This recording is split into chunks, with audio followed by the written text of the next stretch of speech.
নমস্কাৰ, এই মুহূৰ্তত আহি পৰিছে আজিৰ কেইবাটাও গুৰুত্বপূৰ্ণ খবৰ। দৰ্শকসকল, এনেধৰণৰ খবৰসমূহ নিতৌ চাবৰ কাৰণে চেনেলটো ছাবস্ক্ৰাইব কৰি ভিডিঅ'টোত এটাকৈ লাইক কৰি দিব। দৰ্শকসকল, আজিৰ প্ৰথমটো খবৰ হৈছে এটা ডাঙৰ খবৰ। হাতত কোৰাণ লৈ শপত বাক্যপাঠ।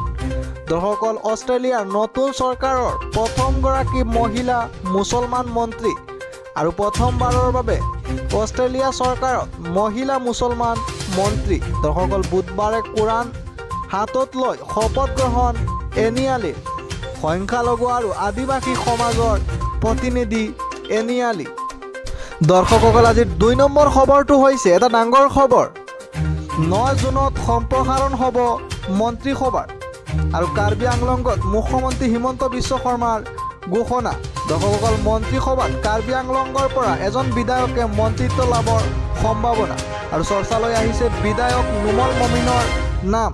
দৰ্শকসকল, বৰ্তমান অসম বিধানসভাৰ উপাধ্যক্ষ নুমল মমিন আৰু উপাধ্যক্ষৰ বাবে চৰ্চালৈ আহিছে নন্দিতা গালুছাৰ নাম।